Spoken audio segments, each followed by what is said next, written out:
Greetings, print Purana readers. The question I want to pose today is a simple one. Was there an entertainment industry in ancient India? The answer is a resounding yes. There was money to be made, and a well-organized industry appears to have been formed.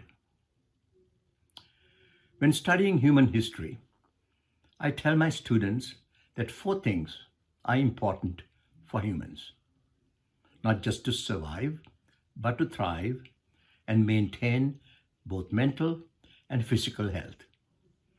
The first 3 are obvious: water, food, and shelter. The fourth, however, is less apparent: entertainment. The prominence of the entertainment industry, from Bollywood to Hollywood, from Beyoncé to Taylor Swift, in today's economies is obvious. Time magazine recently wrote, and I quote, "If Taylor Swift was an economy, she'd be bigger than 50 countries." When Beyoncé held a concert in Sweden, the national inflation rate surged to 9.3% because of the increased demand for hotels and restaurants. Humans, even ancient humans, needed to pass time, to keep themselves entertained as they sat around a campfire in the evenings. Storytellers, dancers, drummers, singers, these were common to all ancient societies. The question I want to address today is this: how did ancient Indians entertain themselves? There was a thriving entertainment industry is demonstrated by tidbits of information about bards and storytellers. They are called the Sutas and Magadhas, found in a variety of texts, especially the Sanskrit epics. One of the main sources of information on this industry, however, is Kautilya's Arthashastra. Although not the only one, it is a veritable mine of information on material culture, from metallurgy to jewelry making, from elephant care to horticulture, from military strategy to urban planning, and musical and theatrical performances and performance. The picture we get from Kautilya's description is that there were numerous troupes of traveling entertainers who went from village to village, town to town, to find sponsors for their performances. Kautilya recorded precious information about the makeup of these troupes. Their leaders were called Kushilava.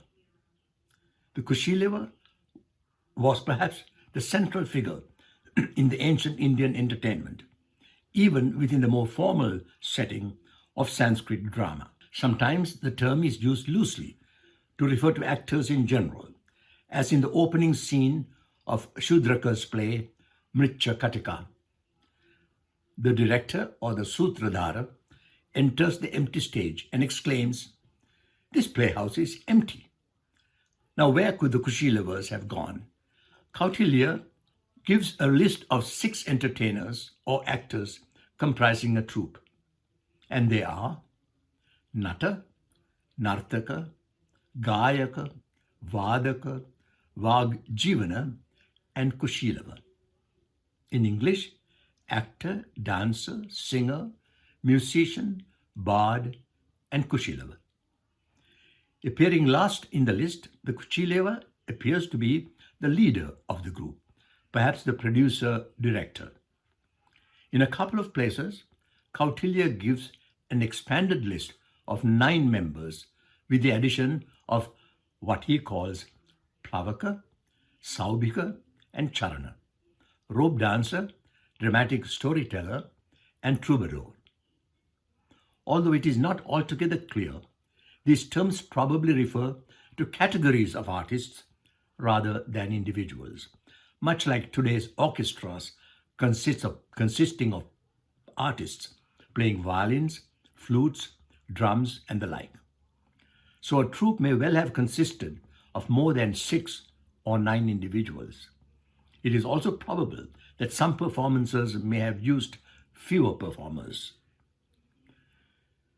Given the itinerant nature of these groups, Kautilya considered them as posing a security threat to the state, just like itinerant ascetics and monks.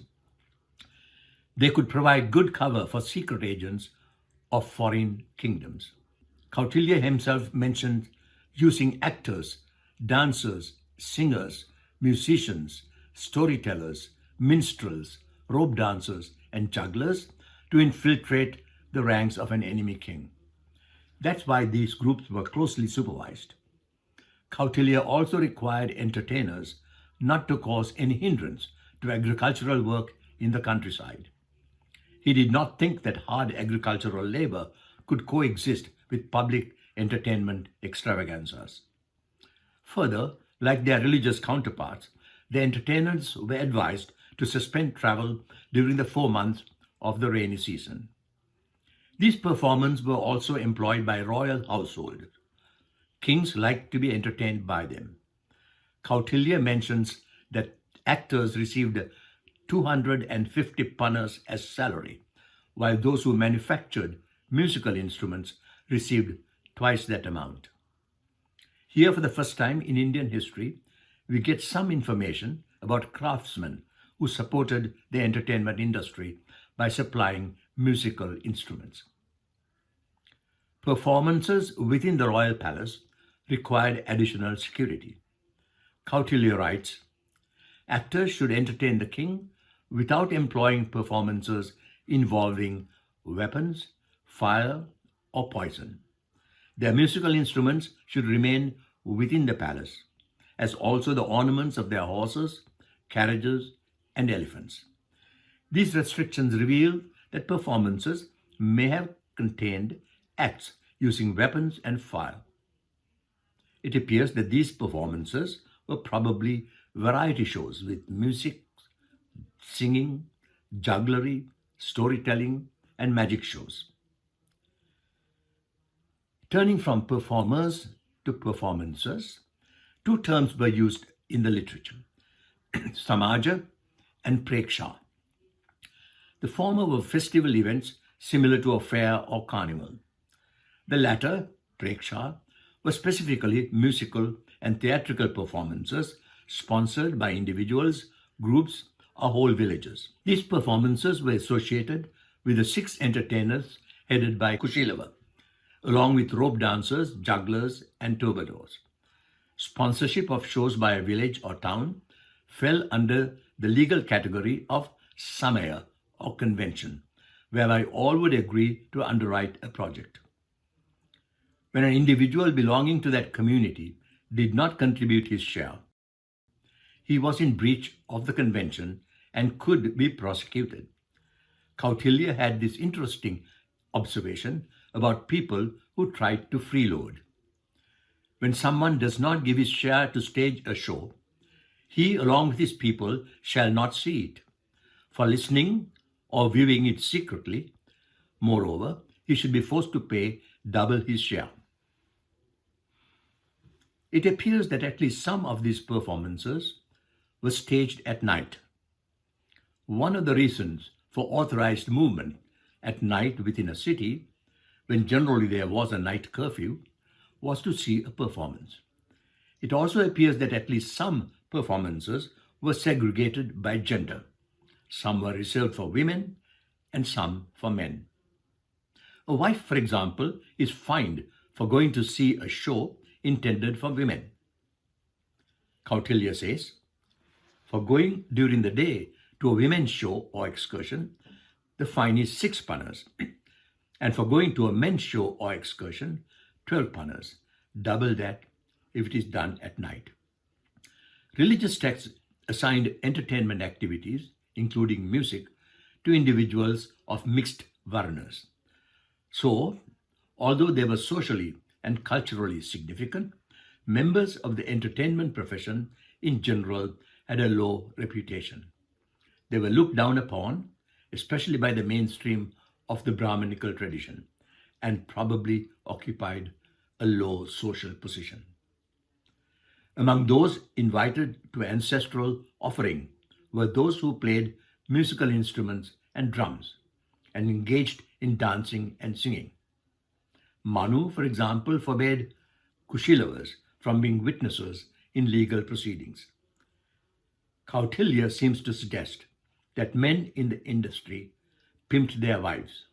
The connection of entertainers with the sex trade is indicated by Kautilya's statement that sons of courtesans in the royal service should be trained in the craft of Kushilava from the age of 8. Unfortunately, the information we have about ancient Indian entertainers comes from those who sought to regulate and disparage it. We have no text written by actors or musicians, and Kautilya provides the most dispassionate account. It is clear, however, that the entertainment industry was as vibrant and strong in ancient times as it is in contemporary India, with specializations in terms of the roles of actors and musical instruments employed. Thank you.